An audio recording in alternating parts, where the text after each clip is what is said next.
General Physics 1. And now, here's your professor, Varanga Pereira. Hello everyone, welcome back. Last time we started talking about Newton's laws, so we'll continue doing that today. We'll get into more of Newton's second law, in particular, how to solve problems using that. So switching over to the computer here, showing a video of someone paddling, and it just gets you thinking about where you would see what we're learning in the class in everyday life, right? So whenever you're learning a new concept in physics, try to think of, hey, where do I see this in everyday life? You might certainly be applying forces somewhere. You're thinking about acceleration maybe now more and more, right? So previously you would have just noticed something like this and said, okay, that's nice, and moved on. But now you can start thinking about, okay, where is this person applying a force, right? Which direction is this person moving? Is this person accelerating? These are questions that you can start to ask, right, and answer. So today what we're going to do is talk about Newton's first law, and you'll see today why we kind of skipped over and we just went to the second one last time, but we'll get to the first law today. We'll talk about free body diagrams. It's an important way to solve problems involving Newton's second law. It becomes our draw a diagram step, right, when we talk about Newton's laws. When you're solving these sorts of problems, you want to draw a diagram. In particular, what you want to do is draw a free body diagram. And like I said, we'll use Newton's second law to solve problems, and that's what we'll do today. So switching to the doc cam here, I'm going to show you what we did last time. Last time we were talking about, hey, if I had to come up with Newton's second law for myself, what maybe reasoning could I use, right, based on my experience? And we wrote down the second law in its original form, right, that a net force causes momentum to change with time. And this is where we're going to start off when we talk about Newton's first law, right, today. So let's do that. And as always, there's a thread on Ed Discussion for Class 5. Right, so there's general thread, and there will be individual threads for the Instapols. So feel free to ask questions as we go, and the LAs will pass that on to me.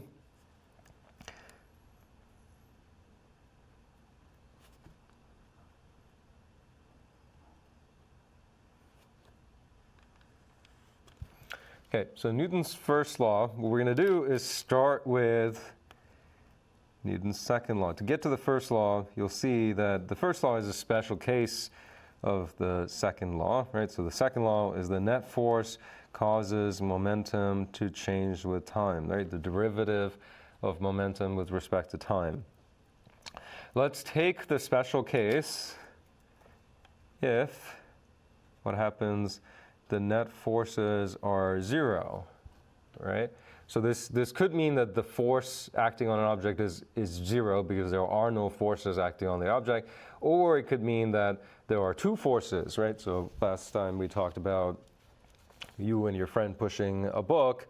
Imagine if these two forces are the same, they could cancel each other, right? You're pushing as much as your friend, then the two forces can cancel. So when we say a net force is zero, that means either there are no forces at all, or there are forces, but they all sum together to be zero, right? So if that's the case, there are situations like that. What happens to the second law, right? The second law becomes, well, zero is equal to the derivative of momentum with respect to time, right? And if you remember your calculus, right, if you have a derivative equal to zero, right, graphically, that means the slope is zero, right? If you have a derivative that's zero, what that means is that that quantity is not changing with respect to time, right? So that quantity momentum is constant.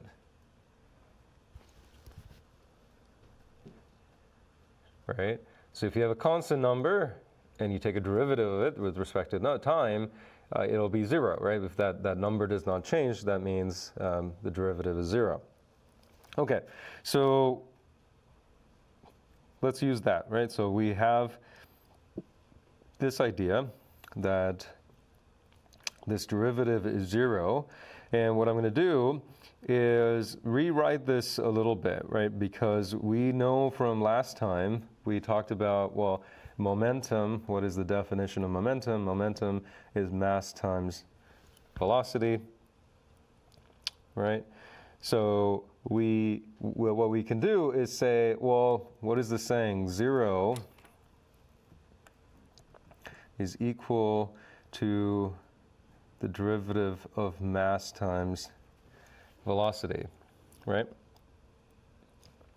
So just using the definition, right? The momentum is mass times velocity. If we put that into the derivative, we get this. We kind of did something similar last time to get F equals ma, right? And we can do the same assumption here, is saying, okay, what if mass, again, is constant, right? So then m comes out of the derivative, so you have 0 is equal to m, the derivative of velocity, right? And what is that? Well, that is just acceleration, right? So what we're getting at is that what we're saying is 0 is equal to mass times acceleration, okay? Generally speaking, the mass won't be 0. You're dealing with an actual object. So then for this statement to be true, what that means is the acceleration is 0. Okay? And if the acceleration is 0, what we can say is that, well, acceleration is a change in velocity. Well, that means the velocity is constant.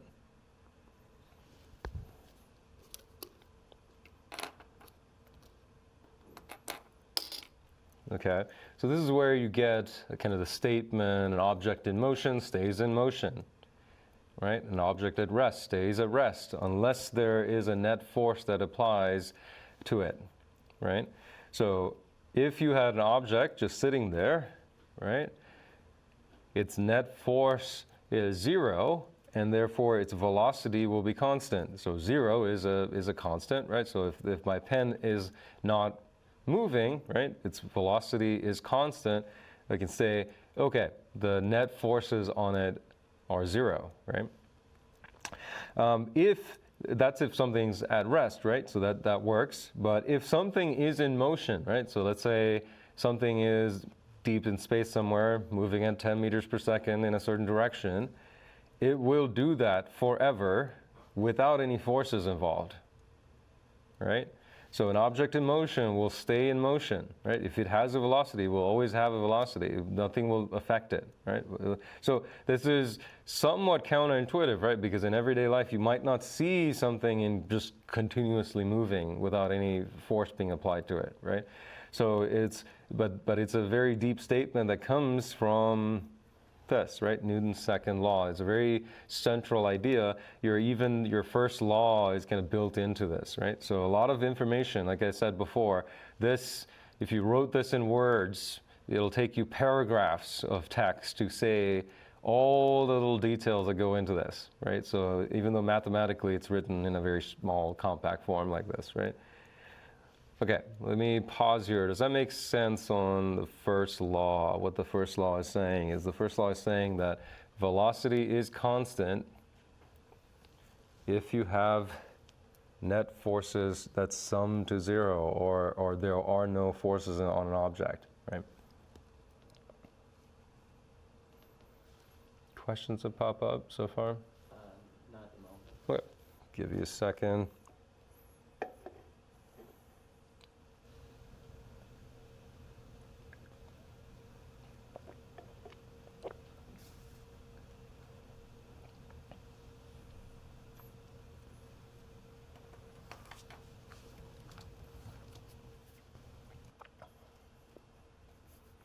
All right, while you think, maybe let's switch over, let's do an INSIPOL, well, 2 INSIPOLs actually. So let's switch to the computer here. I'm gonna send you a couple INSIPOLs here.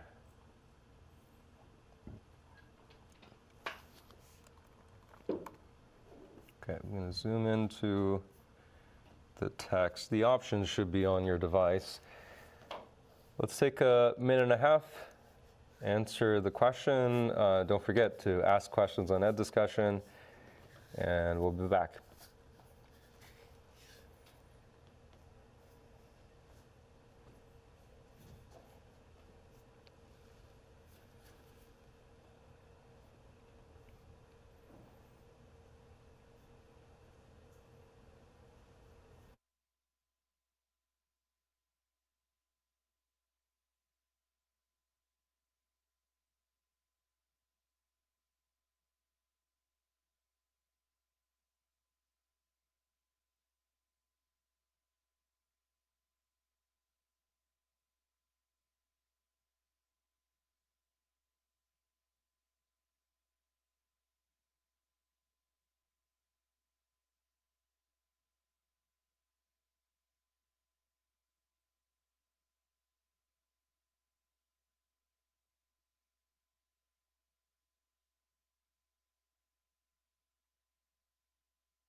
Okay, most of you getting your answers in. Give you a second to put in the rest of the answers here as we come in. Let's take a look at where we are. So a single force acts on an object, popular answer. A couple others here, right? We're looking for what cannot be true, right? So if we're looking for an object that experiences no acceleration, what cannot be true, right? So let's take the first one. A single force acts on an object, right? So if a single force acts on an object, there's no possible way that that can cancel, right? That can be a zero. I mean, unless the force is zero, then it wouldn't make too much sense. So let's say there's a non-zero force that acts on an object. That's the net force, right? You can only have a net force of zero with multiple forces acting on an object if there are multiple forces, right? If there's just one force acting on the object, that it will be a net force on the object. And so if there's a net force, there will be an acceleration. There has to be. Right? There's no option, right? So if there's a net force, there is an acceleration. So then in this case, we're looking for no acceleration. So let's keep that in mind. So no forces act on an object, right? So if no forces act on an object, is that a true statement or false statement? False and true are here. Okay. Why true, why false? There's no forces, so it doesn't have any acceleration. So yeah, no forces. If there's no forces involved at all, can there be an acceleration? It could be.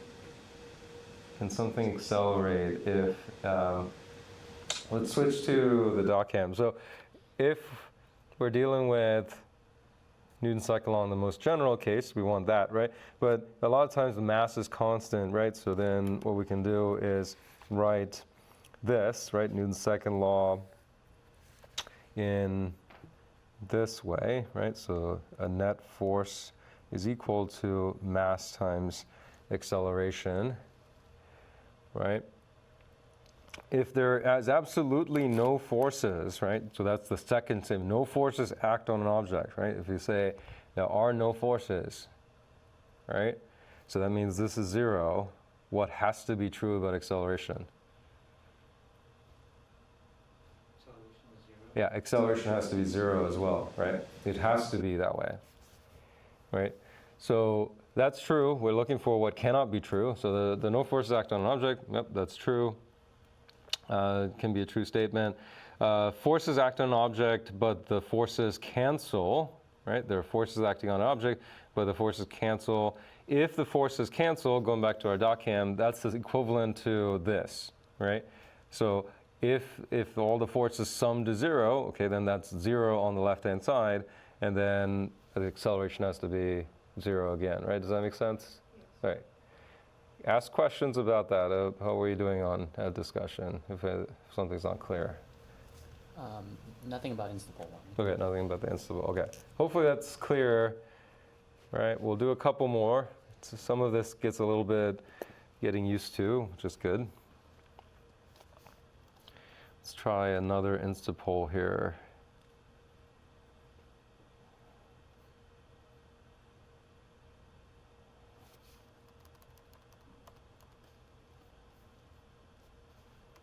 Yep, too much. All right, let's take another minute and a half, have you work on this, and we'll come back.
Okay, answers coming in. So there's an object experiencing a net force, exhibits an acceleration in response, right?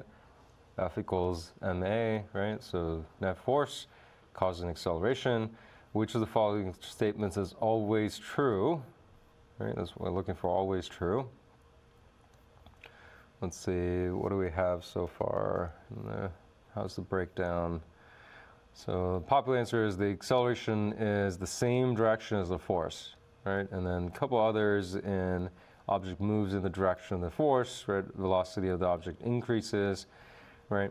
So we want to check out those statements, make sure we understand, are they true, false? Okay, so the object moves in the direction of the force, right? So is that true? Okay.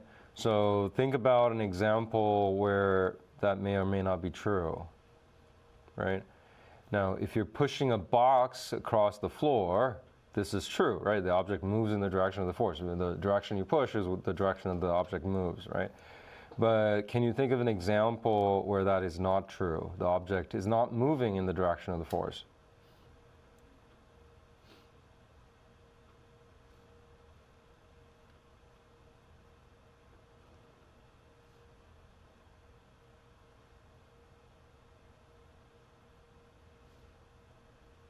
What's an example, you think?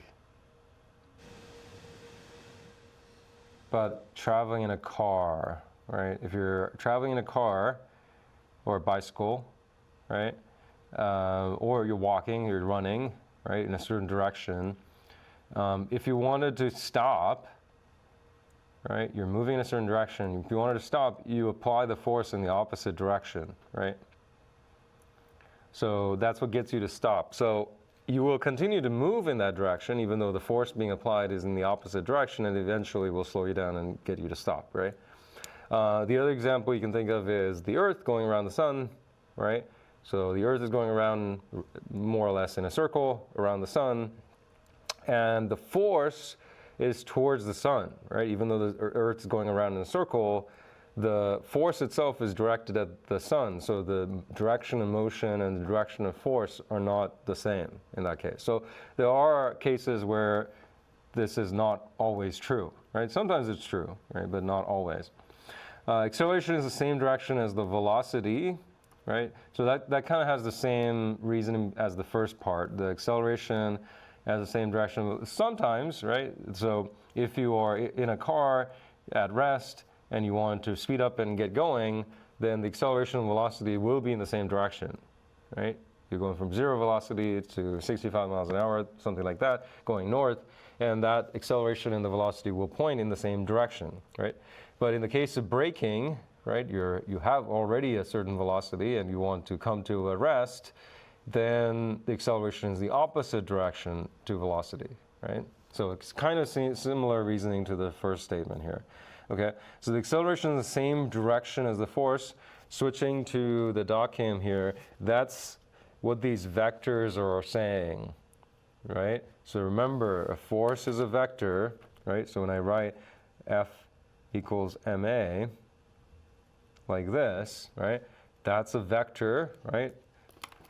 Looks like that, right? So that might be my vector force. The net force is some vector, right? So with this acceleration, right, what this is saying in terms of direction is that the acceleration A, which is also a vector, is following the exact same direction as the force, right? So whichever direction the net force is, that's the direction of the acceleration. Whatever the direction of the acceleration is, that's the direction of the force, right? They go together because that's the kind of, it's a vector equation that's saying this vector is related to this vector through the mass, right? So that kind of scales the two vectors, but the directions are following each other, right? This and this cannot have different directions, right?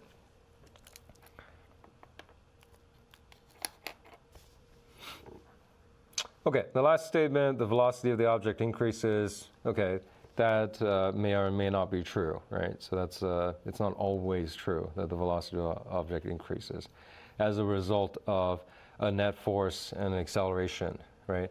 Good example is braking. If you have a car, you brake, the two are opposite each other, right?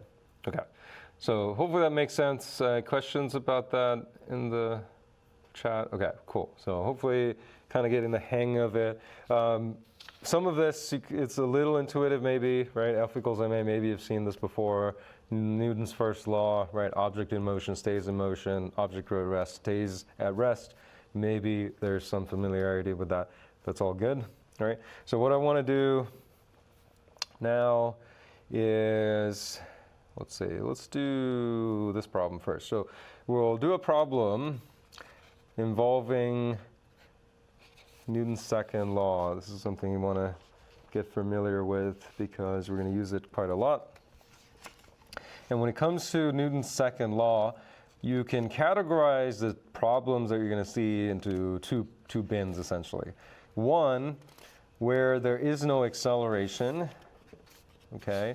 So that could be you're trying to put some light fixture, right? You're trying to hang a light fixture in your house, and you want it to not accelerate, right? That's the point. If you don't want it to fall to the ground, right? So there are situations where you have problems where the acceleration is 0, right? And that doesn't necessarily have to mean that something's not moving, right? It just means acceleration 0. You can be moving at a constant velocity, or the other set of problems you're going to see are cases where there is acceleration, right? So let's deal with the one that doesn't have acceleration because maybe it's a little bit easier to see the problem. And so let's work this out. And think of this The real life application might be just hanging something off your ceiling.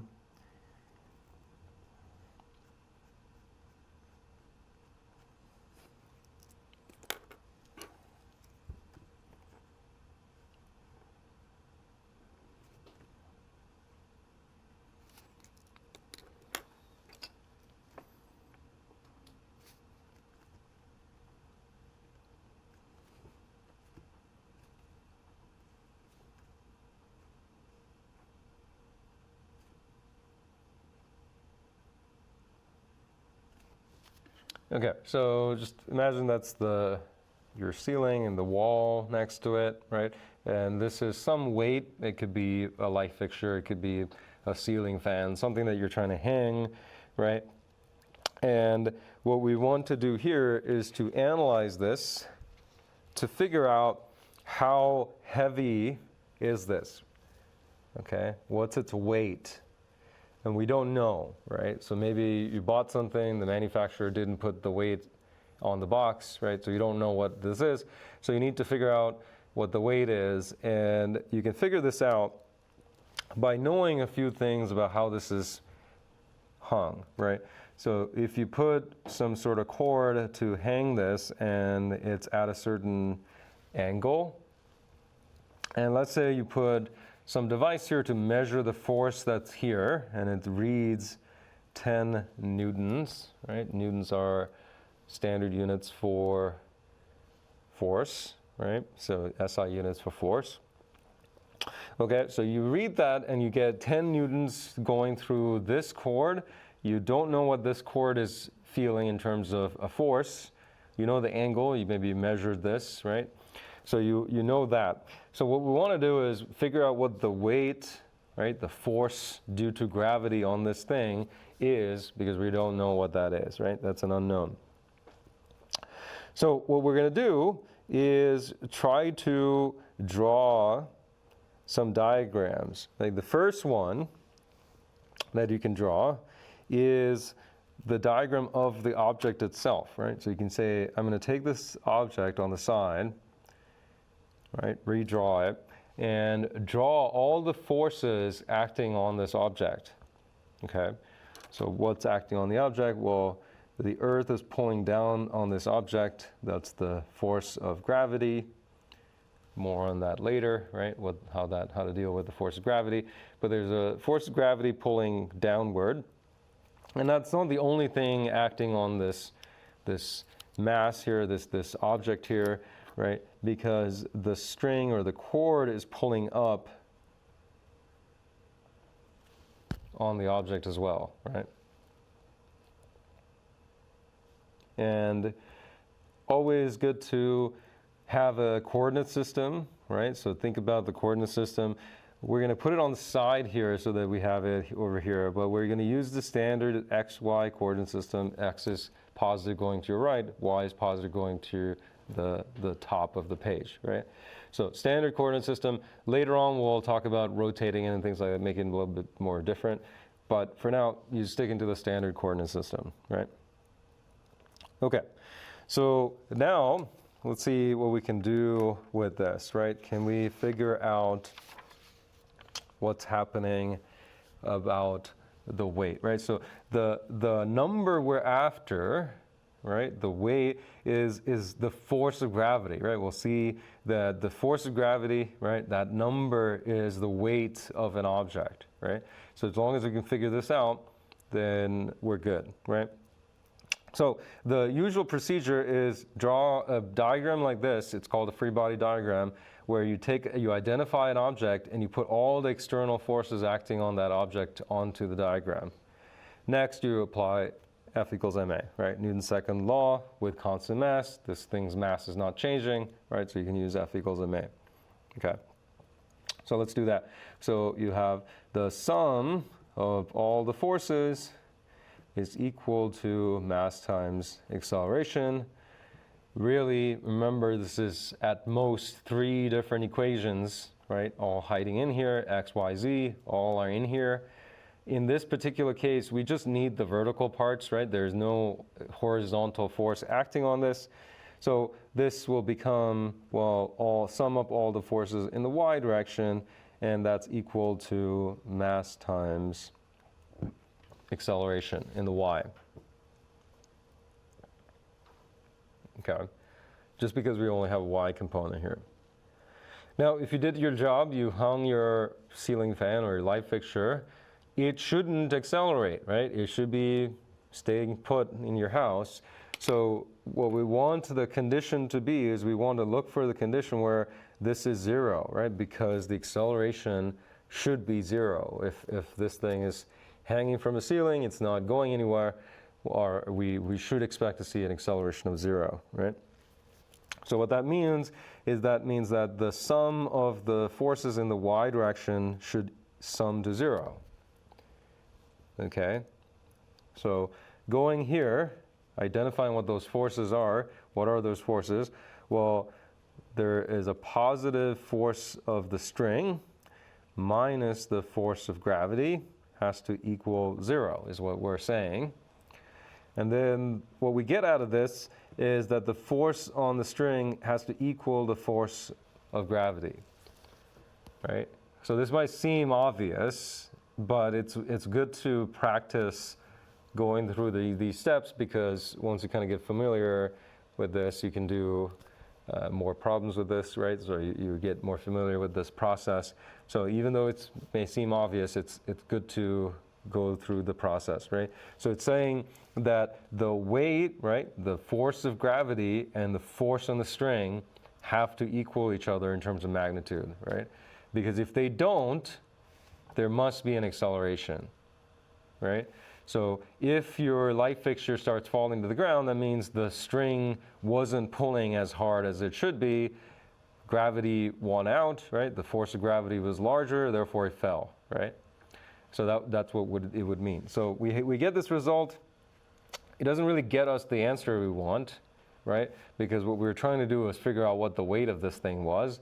And, well, we don't know what the force on the string is anyway, right? Like, we don't have a way to measure that. We can only measure this force on this string, right? We don't have a measurement on this string.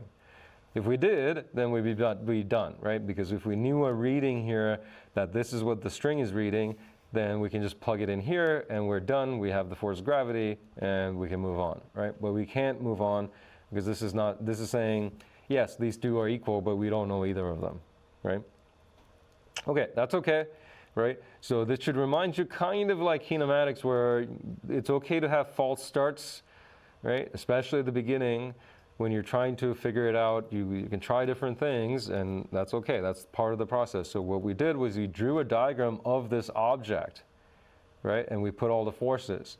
So when you have a scenario, you have to draw 1, 2, 3 free body diagrams, but which ones you draw when is a little subjective, right? It depends on the problem. So you get familiar with that by saying, okay, maybe I'll draw a free body diagram of this, see what happens, go through F equals ma. Do I get what I know? I don't really get what I need. Okay, what else do I have options of? Now, something that isn't obvious is that you don't always have to draw a free body diagram of an object, a physical object. You can also draw a free body diagram of nodes, right? These connection points. You can pick one of those and draw a free body diagram of that, right? So let's see what that looks like. So if I take that node, right, and I just draw a dot because it's really a dot, right, and I put all the forces acting on it, right, there's a tension, right, along this chord, and downward, right, we found out is just the weight, right, it's the force of gravity of the object pulling down on that node, and then to the left is a 10 Newton tension, right, along the chord here, right? And if you're trying to figure out which way do these forces go, why is it going up and to the right and why is this going left, think about from the perspective of the node, how is it being pushed or pulled by this chord, right? Pretend you miniaturize yourself and you become the node, right? Like imagine if you go there and you are connected to all these cords, how would you feel like you're being pulled or pushed, right? So this cord right here, you'd feel it being actually trying to pull you this way, right, to the left, right? So that's what it means. It's all depends on from whose perspective are you looking. So what we're looking here is the node's perspective. From the node's perspective, which way is it being pulled or pushed, right? And that's why we draw the vectors in such a way, right? Okay, so now once we have our free body diagram, right? We've done that. Let's transfer our coordinate system so we have it in the diagram, right? So our coordinate system follows that way, x and y. Okay. Now, conveniently, right? Let me extend the axes. Conveniently, the 10 Newton force is in the negative x direction, right? That's nice. The weight is in the negative y direction. Great, right? But the tension, right? The diagonal tension here it's a little bit in the x, a little bit in the y, right? That means we have to break it up into its component parts, right? So that does mean, right? It's a vector, come along the direction of y, come along the direction of x, and make a right triangle, right? Remember, when you're seeing a vector, you're always trying to see the vector is the hypotenuse of a right triangle, right? Here's the right triangle. Okay. And we need an angle, right? So we come back here. Here's our 60 degrees, right? Can we say something about this angle? So from here to here, right? Because what I've done is transferred this over here, and the angle I need is this angle, right? I need that angle to break up the vector into component parts. So what I need here, right, is I'm coming back here. What I essentially need is I need this angle right here, because that angle that I drew is the same as that angle, right? So I need to know what this angle is. And if you remember your trig, right, if you have this sort of Z pattern, right? So if you have two lines that are parallel, meaning that they'll never ever connect with each other. They're exactly parallel, meaning this will, and this one, if you extend them to infinity, they will never touch each other, right? So if you have something like that, and then there's another line that kind of cuts it across like this, then this angle here and this angle here are the same, right? And you can do this with the protractor, right? You can draw this out and check it for yourself, and you'll see that that's true, right? So this angle and this angle, so remember, kind of like a Z shape, right? So here's a Z, kind of like a Z shape. And if you have a Z shape, then this angle and this angle is the same, right? So what I'm saying is this 60 degrees is 60 degrees here, meaning that I can just transfer that down here and say this is also 60 degrees.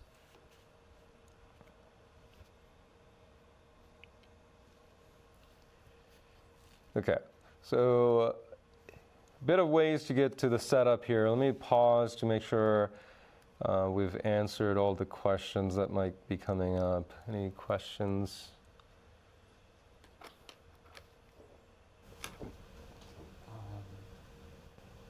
We did have a question about when you're drawing the free body diagram for the divisional block. Yeah. Why the 10 newtons wasn't part of the... Oh, yeah, that's a good question. So going back here is the question in this diagram, why is this 10 newtons not there? Yeah, that's a good question. So when you're drawing a free body diagram, you identify one object that you want to draw a free body diagram of.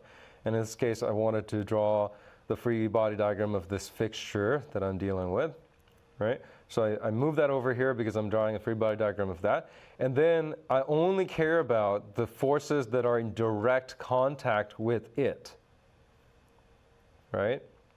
So come back here to the light fixture.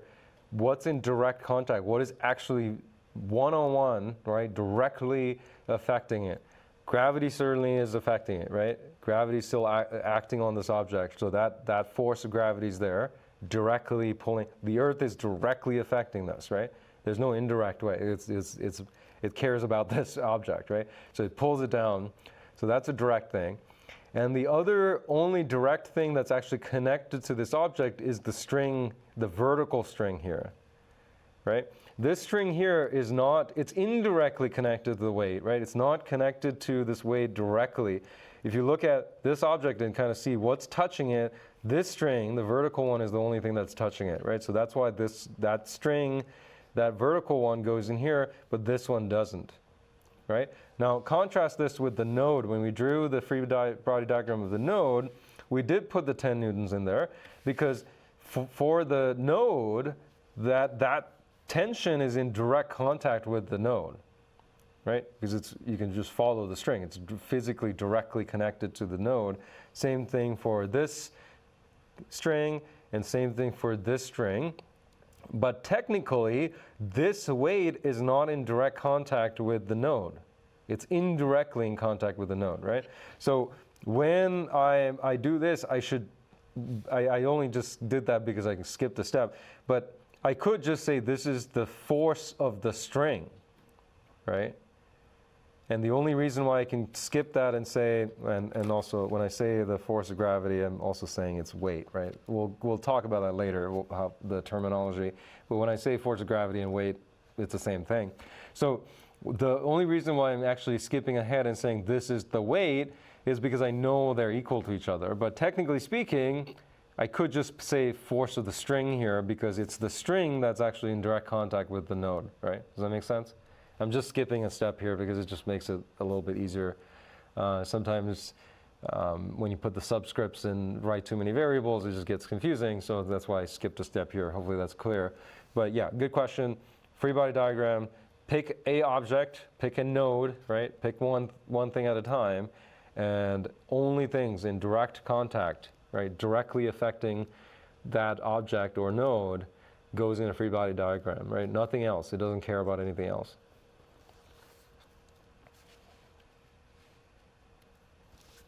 Okay, other questions? Doing okay with our trig, hopefully, right? So kind of doing this sort of trigonometry games. Hopefully you're okay with that. We dabble in trigonometry, algebra, calculus, right? We need a little bit of all these things to solve these problems, right? So hopefully you're doing okay with that. Ask away. Ask us for resources, right? So if you're having trouble with right triangles or, kind of these sorts of similar angle kind of situations, whatever it is, just if something's not familiar, we'd rather you ask, right, than not ask us.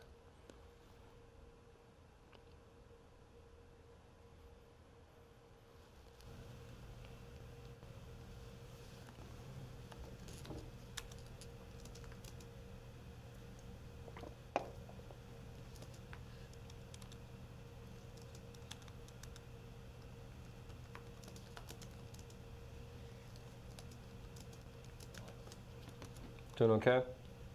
Yeah. Okay, cool. All right, keep asking questions. All right, going back to this free body diagram, right? So the recipe for solving Newton's laws problems, take your problem, draw a free body diagram, apply F equals ma, right? And you might have to do it multiple times, not just once, but maybe 2 or 3 times in a problem. So this is our second time doing this for this particular problem. We have a free body diagram. Next step is to apply F equals ma, right? Okay, so I'm going to redraw this on my next page so that it's easier to follow. And while I do that, throw some questions in to add discussion, and we can take a look.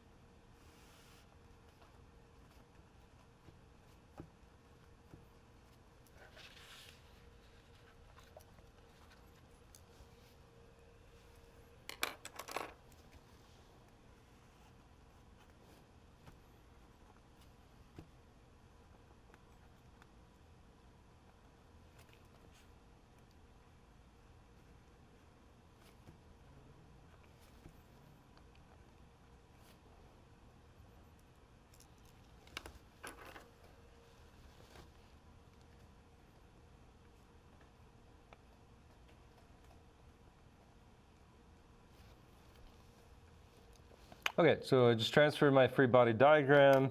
What are we doing? We're applying F equals ma, right? Sum of the forces has to equal mass times acceleration, right?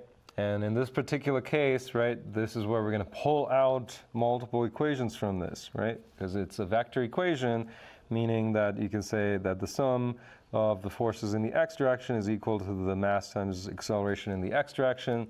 Sum of all the forces in the y direction is equal to mass times acceleration in the y direction, right? So be careful with F equals ma. It's really 3 equations at most. You don't always use the 3. You sometimes use 1. You sometimes use 2, right? Often the case. But yeah, up to 3 equations are in there, right? So you can pull out the x, y, z as needed. Let's work with our x. Sorry, let's use our y first, actually. Let's sum the forces in the y, right? Let's do that. Only the y components, right? All we need are the y components. So we look at our diagram and we'll see, okay, what force is in the y direction? The weight is the kind of the clear case. So we want to watch for our signs, positive or negative. So we have a weight that's going in the negative y direction. Again, it all depends on your coordinate system, right? We're using the standard xy coordinate system. According to that, weight is downward, which is negative y, right? Okay, so that's one. The 10 newtons is not in the y direction at all, right? So it's 10 newtons only in the x direction. So there's no component there that's in the y direction. Some of the tension is in the y direction, right? We just have to figure out what that is. Which part? Well, it's this part of it is in the y direction, right? So using our SILCA-TOA, what we can do is say it's going to be positive tension sine of 60 degrees, right? Y sine, looking at the angle opposite over the hypotenuse. The hypotenuse in this case is t, right? So we're solving for the opposite. So that's why t times sine of 60 degrees gets you the opposite, right? We need this opposite. It's positive because the components, right? So this tension's pointing upward and to the right, meaning that the horizontal component is in the positive direction, right? So that's the horizontal component. The vertical component is upward, right? This vector plus this vector will make up the tension vector, right? So that's how I tell this is positive, because it has to be going upward. So that's positive there, right? So that's the sum of the forces. That force plus that force, right, is equal to what? Very generally ma, right?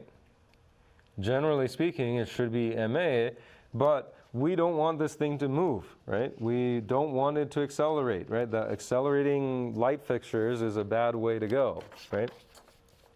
So if this is your light fixture at your house, this node itself should not be accelerating, right? If you did your job, put this thing together correctly, this node should not accelerate. So our condition is that this must be 0, right? If everything's working.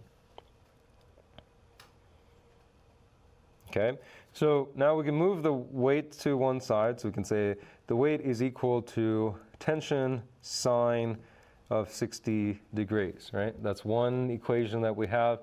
We can't solve for this yet, right? Our objective is to solve for weight, but we can't solve for weight. We don't know what the tension is, right? Because the tension is the tension in the diagonal. And unlike the 10 newtons where we had a measurement for it, we don't have a measurement for this, right? So we don't know what the tension is.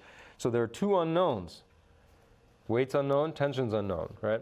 And so you probably remember from your math class, if you have 2 unknowns, you need 2 equations. If you have 3 unknowns, you need 3 equations at least, right? If you have 2 unknowns, you can't use one equation to solve it, right? It just can't be done, right? But luckily, we do have 2 equations coming, right? We have a y and an x, so we don't have to worry. We can get another equation here, right? Okay, let's work on the x, right? So we sum the forces in the x direction, which is equal to, okay, what's in the x direction? The negative 10 is in the x direction, negative because it's going to the left, so negative 10 newtons. And then none of the weight is in the x direction. It's all in the y direction. But some of the tension is in the x direction, right? Which one? Well, that part of it is in the x direction, right? So we use a SOHCAHTOA to say t cosine of 60 degrees, right? And that's the x component of the tension. And again, we set it equals 0 because we don't want it to accelerate, right? That's our condition. So we can rewrite it a little bit. So we can say 10 newtons is equal to tension cosine of 60 degrees. Okay. Let me pause. All right. The setup is really important. The next bit of this is a little bit of algebra to get to the number.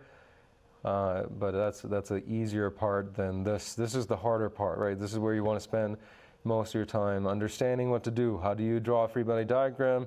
How do you apply F equals ma?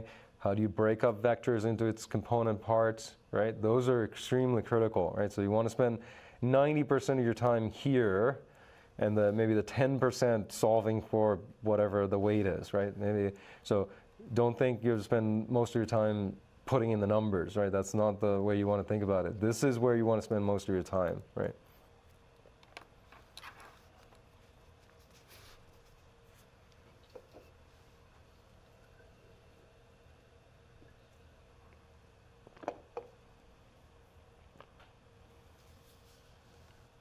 Doing okay?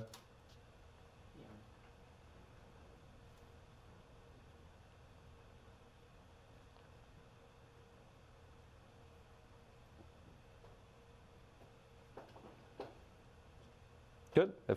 Make sure if everything's good. Actually, say it's good if you're understanding it too. Question. You can also make comments of that makes sense or that doesn't make sense. If it does make sense, say it does make sense. So then the LAs can kind of see that too. All right. So we're at a point where we can solve this, right? Because you can use this equation to solve for tension, right? Because there is only one unknown here. So you can say, let me use a different color, where you say the tension here is equal to 10 newtons divided by the cosine of 60 degrees, right? You can just rearrange this equation to get this. And once you get the number for it, right, you can take that tension, go all the way to this equation, plug that tension in here. And once you plug that tension in here, multiply by sine 60, that'll give you the weight. Right, so try to do that and throw into that discussion what you're getting for your weight so that we kind of have an idea of what you're solving for. So we want to solve for what is weight, right? So let the LAs know and each other know what you're getting in terms of what is the weight.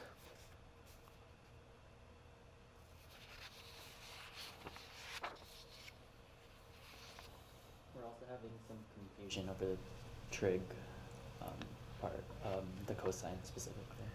Okay, cosine, why cosine 60? Yeah, we can go over that too, yeah. Let's do that.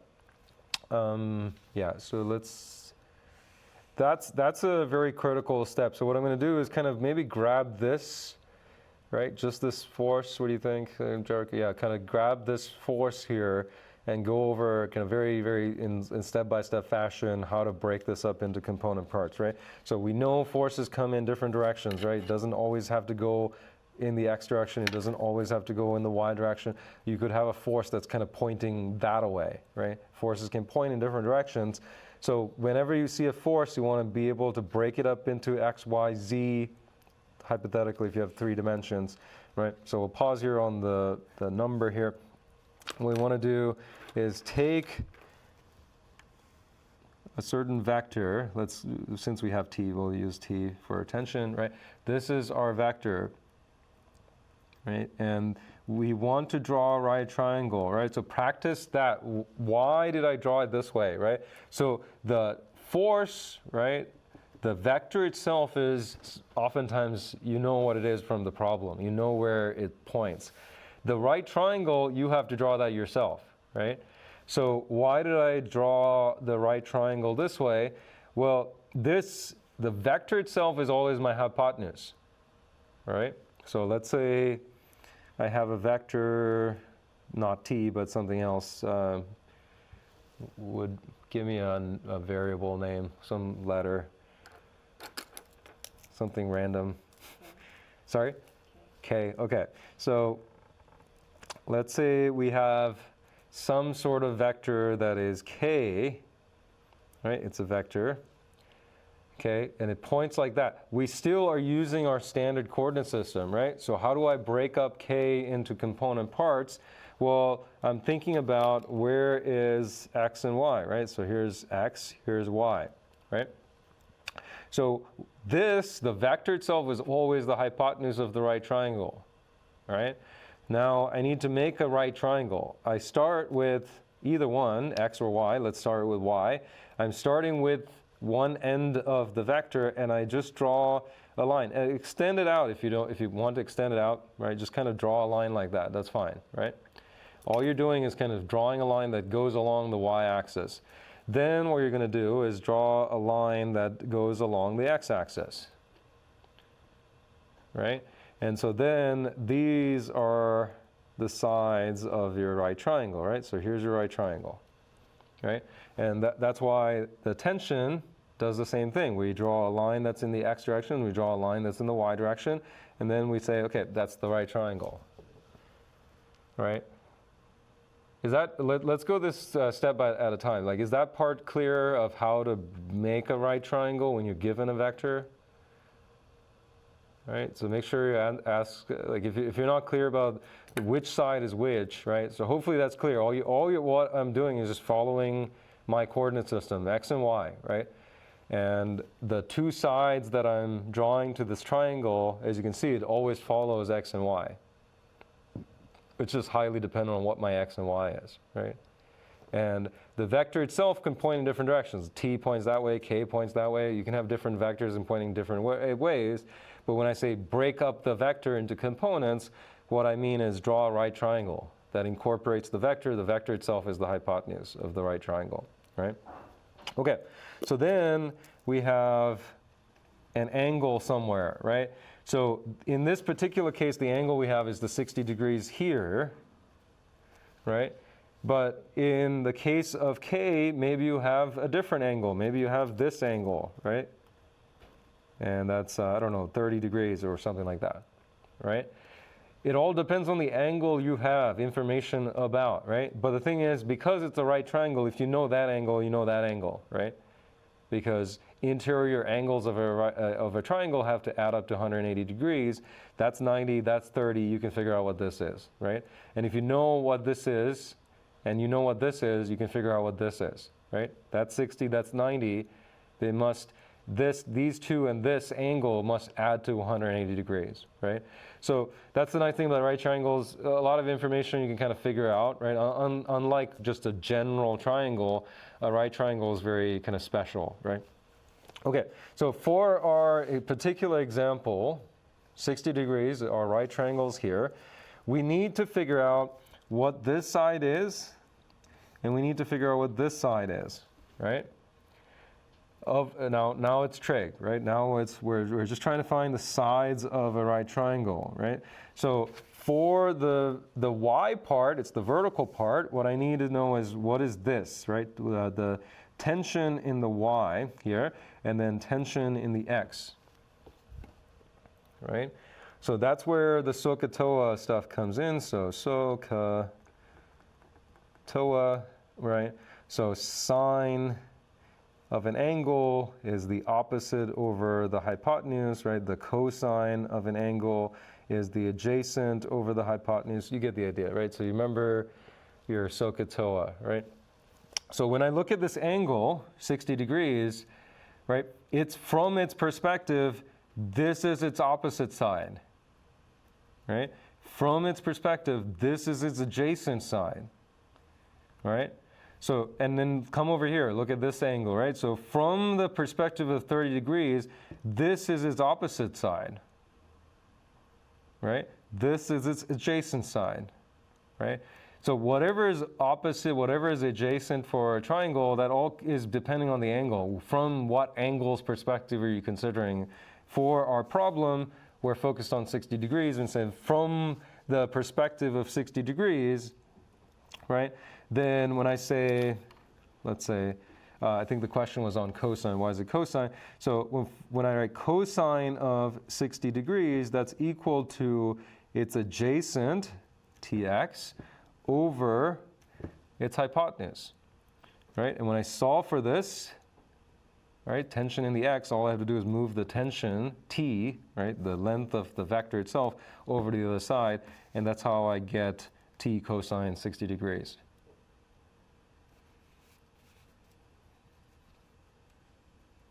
Okay, is that okay? Is that kind of the question there? Yeah. Okay. So hopefully that makes sense. Ask more questions, right? So if you need more resources about kind of trig, this is really, really important, right? So we want to be very comfortable working with right triangles because it shows up all over the place in the class, right? It's not just one time and you're done. It frequently comes up. We're going to always be dealing with vectors. Vectors need to be oftentimes broken up into component parts. How are we doing on the weight? What do we get some numbers there? Yeah, there's a number.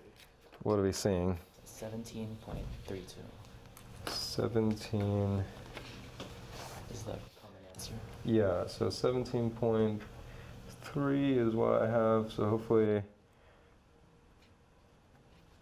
you're getting that number roughly. Okay, so make sure when we're doing a problem, what you should be doing is just following along with me, working it out, putting stuff in your calculator, right? It's actively practicing, right? So if you're kind of watching me do it, then you're just watching me do it, right? So if you want to learn something, you have to do it. So imagine you're playing a sport, right? Learning to paint. If you're just watching somebody paint, that's not as effective if you just take some paintbrushes and you actually did it yourself. You know from experience, right? If you've learned any skill, you know if you don't do it yourself, you're not going to learn, right? So actively do it while I do it, and that'll help you learn this a lot better.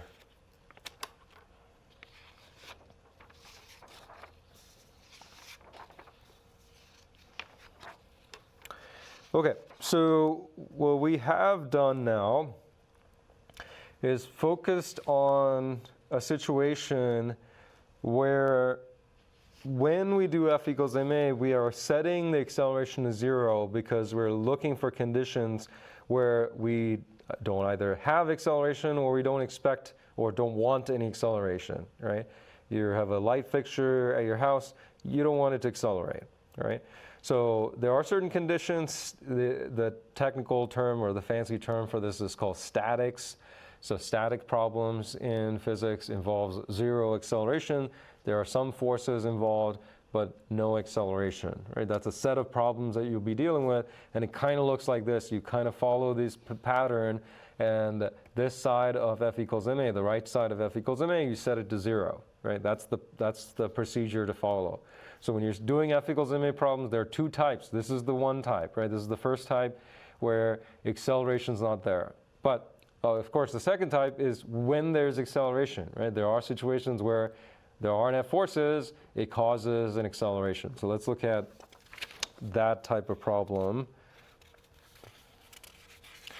And let's switch to the computer because I want to show you a picture to get you started on thinking about the next Instapol question. The next Instapol question is on playing ice hockey. Imagine you have a puck and you're playing with your friends. Very, very different scene from summer in Austin, but at least maybe you can imagine a cold place. Maybe you're traveling where it is cold, you can play ice hockey outside, right? So imagine you are playing and you're hitting this puck, right? And there are multiple forces involved, right? So maybe more than one person is hitting the puck. So let's see what that looks like when we do this Instapol. Okay, so let me back up here just a little bit. It's a little too zoomed in. Okay.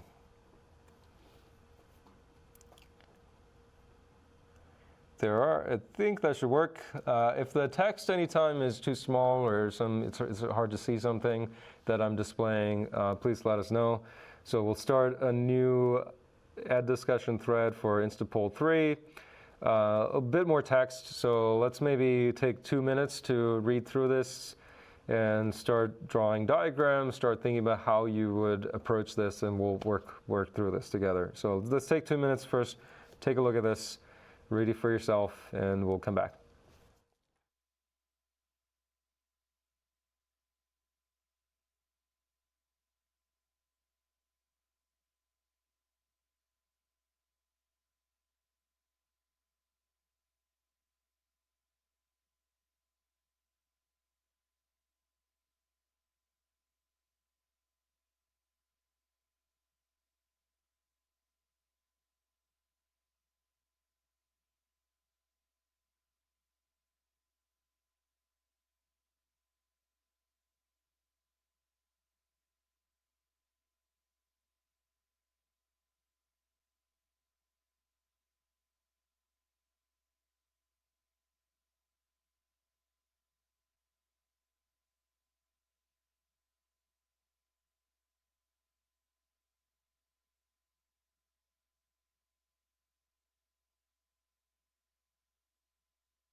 Okay, so hopefully you had a chance to read through the prompt, kind of start thinking about how to approach this.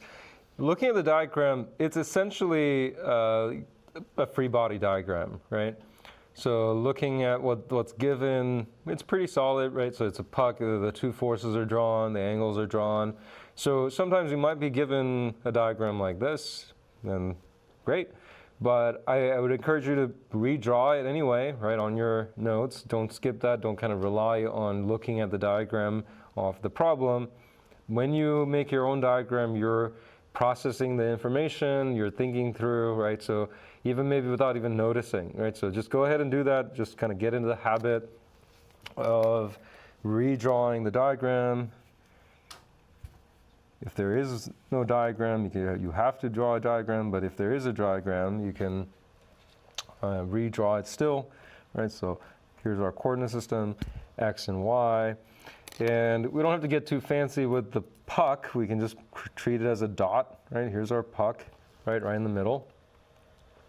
And we can put the forces, right? So we'll put one force in that direction. We have another force in that direction, right? So this is force 1, which is 5 newtons, and then this is force 2, which is 8 newtons. The 8 newtons one is 60 degrees. The 5 newtons one is 20 degrees. Okay, so I'm capturing the details of the problem, right? And that's what the first step, right? Just kind of what's given, what am I dealing with, right? And kind of you can start picturing this. And then you want to think about, okay, what are they asking for? They're asking for the magnitude of the puck's acceleration. Okay, there are forces, they're asking for acceleration. There's a hint, you're dealing with F equals ma, right? Okay, so now since you know that, you can literally write down right? Sum of the forces is equal to mass times acceleration, okay? That's the general form. How many equations do we need? Well, we need 2, right? Because we're dealing with an x and a y, not just x, not just y. So there's an x and a y. So that means this actually is 2 equations, right? That comes out of this. We need the sum of the forces to be in the x direction to be mass times acceleration in the x, and sum of the forces in the y direction to be the mass times acceleration in the y, right? Okay, so we're actually applying F equals ma twice, right? So we know we have to add up all the forces in the x direction. We know we have to add up all the forces in the y direction. We know that these forces, both of them, have components in the x and y, right? So that means we have to draw a right triangle. We have to break it up into components, right? So I want you to kind of do this yourself, get some practice out of this, right? So even before I actually draw the right triangle for you, try to draw a right triangle for this one. Try to draw a right triangle for this one, right? That's the first step in trying to break up components. Draw the right triangles yourself. And then what I want you to do is this just keeps things organized. I encourage you to make a table for the force, its x component, and its y component. This just make a list, right? So we know there's a force F1, we know there's a force F2, and for a general problem there might be 2, 3 more other forces involved. So for each force, what is its x component? What is its y component? For this force, x component, y component. Write that down, right? Write that down here. It just keeps you organized, right? So if you make a table like this, you don't have to do it, but I encourage you to do it because it just helps you keep track of all the components, right? So let's just take a minute, do that yourself, ask questions on EdDiscussion about if what I just said didn't make any sense, what I'm asking you to do, right? Just ask away. But what I want you to do is break up these vectors yourself, right, into component parts, and you have to draw a right triangle for each of them to do that.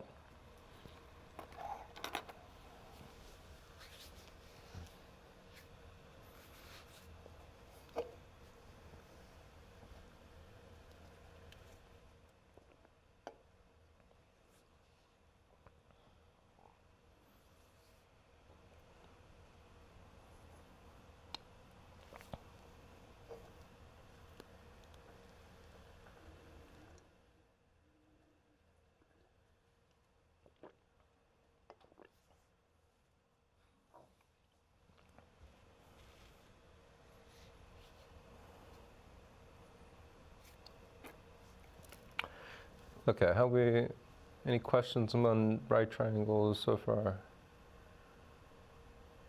No? Okay, good. All right, so check yourself. Maybe see if you agree with my right triangle. So what I'm going to do, this is my hypotenuse.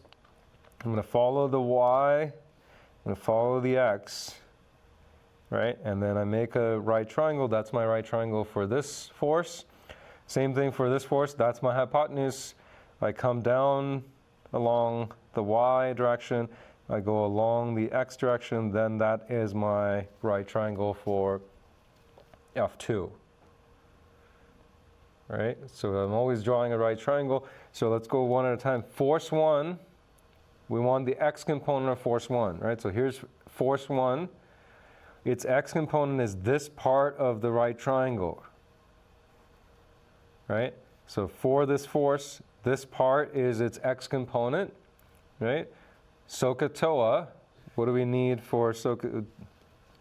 Do you have, do we need sine, cosine? Cosine, right? Yeah, so what we'll do is write positive 5 newtons, right? That's our hypotenuse, cosine of 20 degrees, right? Right, so for this right triangle, cosine, y cosine, that's when we're solving for the adjacent of 20 degrees. Right, so then the 5 newtons comes because that's the hypotenuse of this right triangle. Positive because it points in that direction, right? So this force that's pointing downward and to the right, the to the right component is that way, right? To the positive direction. So that's why it's positive.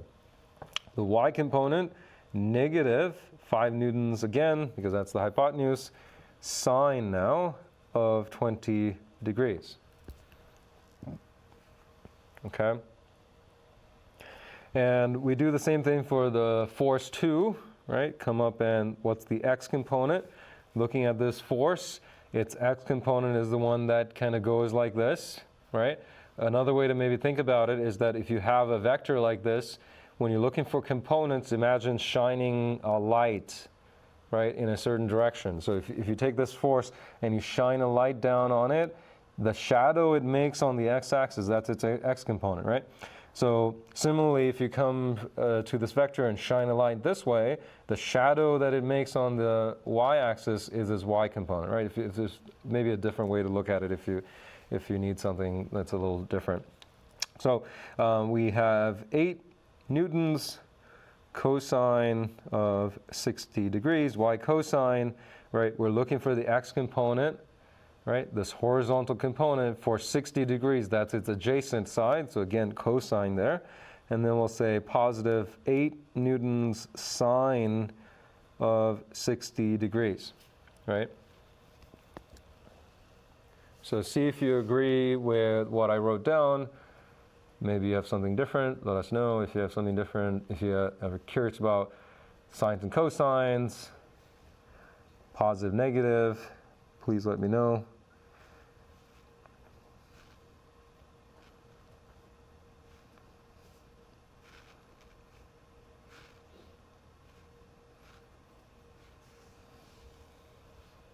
Doing okay? All right.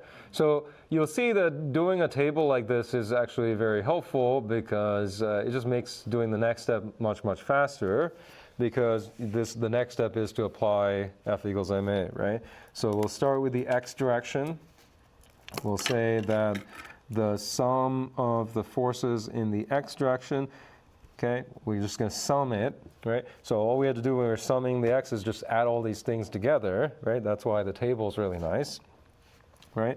So when we do that, you have positive 5 newtons cosine of 20 degrees plus 8 newtons cosine of 60 degrees, right? Add up all of the x components of the forces, and then we set it equal to ma this time, right? We can't set it to 0 because this puck is accelerating, right? So there is an acceleration. So we use the mass of the puck, 0.3 kilograms, times the acceleration in the x direction, right? One equation, one unknown. You can just directly solve for ax now. Ax is equal to 28.9 meters per second squared, right? So now we go ahead and do the summation in the y direction, minus 5 newtons sine of 20 degrees plus 8 newtons sine of 60 degrees, right? Just adding all the y components now, right? So the table is very helpful because we want to try to find systems that help us reduce errors, right? So notice I'm writing very step by step, writing it as clearly as I can, because if I make a mistake, I want to be able to check myself, right? If something goes incorrect, then when I write it clearly and I'm well organized, then I can come back and check my work. I can also show somebody else and say, oh yeah, can you see where I went wrong? Then when you write very clearly, right, you're well organized, then everybody can see, oh yeah, there's a minus sign missing, right? No big deal, you fix it. Okay, so sum the forces in the y, that also equals ma, same m, same mass, same puck, right? 0.3 kilograms, acceleration in the y, right? Which allows you to solve for ay, which is 17.4 meters per second squared, right? You're getting the components of acceleration. You haven't really finished the problem just yet, right? You have gotten the components of acceleration, right? There's a component in the x direction, there's a component in the y direction. The problem asks for the magnitude of acceleration, right? Acceleration is a vector, right? So you can draw this, right? It's a vector that has a positive x component and a positive y component. If you want, you can draw that. But if you can also skip ahead and just go ahead and solve the problem and say, okay, the magnitude of acceleration using the Pythagorean theorem is just the c squared is equal to a squared plus b squared kind of deal, right? So you take the square root of the square of the component, so 28.9 meters per second squared, square the whole thing, plus 17.4 meters per second squared, square the whole thing, add them together, take the square root, and then you should get 33.7 meters per second squared.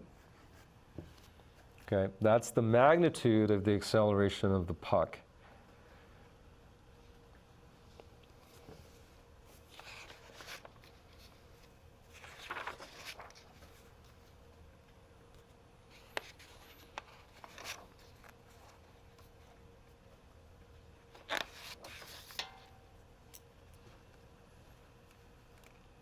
Questions about that?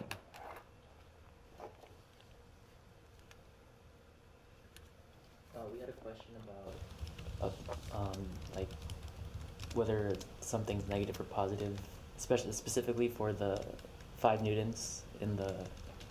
They were wondering why it wasn't negative. Yeah, let's go to the docam. So yes, good question. So these components, right? When you're doing the trig, right?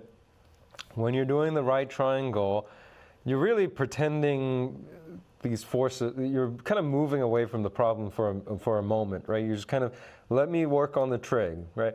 For the trig, you just treat the 8 newtons as a length of it's a hypotenuse. It's a number, right? So for that part of the problem, when you take a right triangle and you find the side, this side, right? Just focus on your trig. Don't worry about what's positive and what's negative, right? It's a triangle. It has 3 sides, right? That's where you're focused on. Once you know this side and this side, you know the magnitude of it, right? So let's say for force 1, it's a 5 Newton hypotenuse, right? The length of the hypotenuse is 5 newtons. You're trying to find the x component of that, right? So let me draw it to the side here. When you have this 5 Newton right triangle here, right? When you have that, what you're trying to do is find what this is, right? So this, you work on your SOHCAHTOA, right? You know this angle, right? That theta you know, and you say this is 5 newtons cosine of 20 degrees, right? You find what that magnitude is. Just focus on your trig. Don't worry about positives and negatives, right? Once you know that magnitude, now you come back to the physics kind of problem and say, okay, I need to figure out if this is positive or negative, right? So the way you do that is you're going to think about, okay, this is, let me switch to a different page.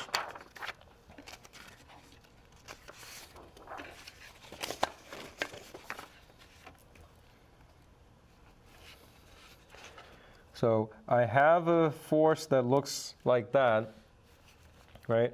And I know that the components have to be somewhere along those lines, right? Because that's where the XY coordinate system goes. Now, the question is it this way, right? Or is it this way, right? At least the X component. Let me try to redraw that vector and let's say, no, the alternative is, can it go this way, right? You only have 2 options, right? So that horizontal part of the right triangle, right? That vector component either points left or points right. Right? It doesn't point up or down, right? So it has to point left, it has to point right. Which way does it go, right? It goes in the direction that's consistent, right? Because if you say this is going this way, and then the vertical part is downward, this plus this does not make this, right? Because if you do the vector addition, right, and move this, right, so remember, you can move a vector, right? So if you move this vector over here, same thing, right? Tail to tip, when you add them together, you're going to get this, right? Not the pink one, but the purple one, right? So to be consistent, right? The only way to see that is that if you have this vector here, then there's a component that's pointing this way and a component that points this way. This plus this, then that will make that vector, right? So that's how you kind of determine what's positive, what's negative, is that to make this vector f1, its x component has to be positive, its y component has to be negative, right? And if you don't, it's not obvious, just try an opposite, try to do it differently. Try to set it up where it's actually going the other opposite way or a different way, and see the x and y together has to add up to the vector, right? So when you say this is the x component, this is the y component, when you add the x vector to the y vector, it should make up the force vector that you're trying to find components of, right? And if it doesn't, in this case, it wouldn't do this if you set it up this way, then that's incorrect, right? So what we want is that. So that's what I'm doing here. Force 1, the x component is positive because to make this force, right, downward and to the right, I need an x component that points to the right, and I need a y component that points downward. Together, they make up F1. Now, for F2, the force points up like this to the right. So then what do I need? I need an x component that goes this way, and I need a y component that goes this way, right? Both are positive, right? That's why these are both positive. So two positive components, right, x and y, make up F2. F1, on the other hand, needs one positive component in the x and then one negative component in the y, and then together they sum up to F1, right? Does that make sense, hopefully? Okay. Other questions? Good questions, keep them coming. So I want you to kind of dissect all of this, right? I want you to kind of, there's a lot going on, so it's to your advantage to stop. Why this? Why that? Why positive? Why is negative? Right? So just, it's better to overanalyze this problem now, because the more you overanalyze it, kind of really, really dissect it, then the rest of it becomes much easier. Because these sorts of problems has a similar procedure, right? It just follows. Ask the LAs, ask the TAs, they'll tell you, right? It just becomes a pattern of that you're following over and over again for whatever problem. So you'll see very different problems. It doesn't involve a puck, it involves some bird, it involves a truck, right? It doesn't matter what the object is. Once you know that you're applying F equals ma, there's a certain kind of procedure to this, and I want you to get familiar with that procedure, because once you kind of know, oh yeah, that's it, it's the same thing over and over and over again, right?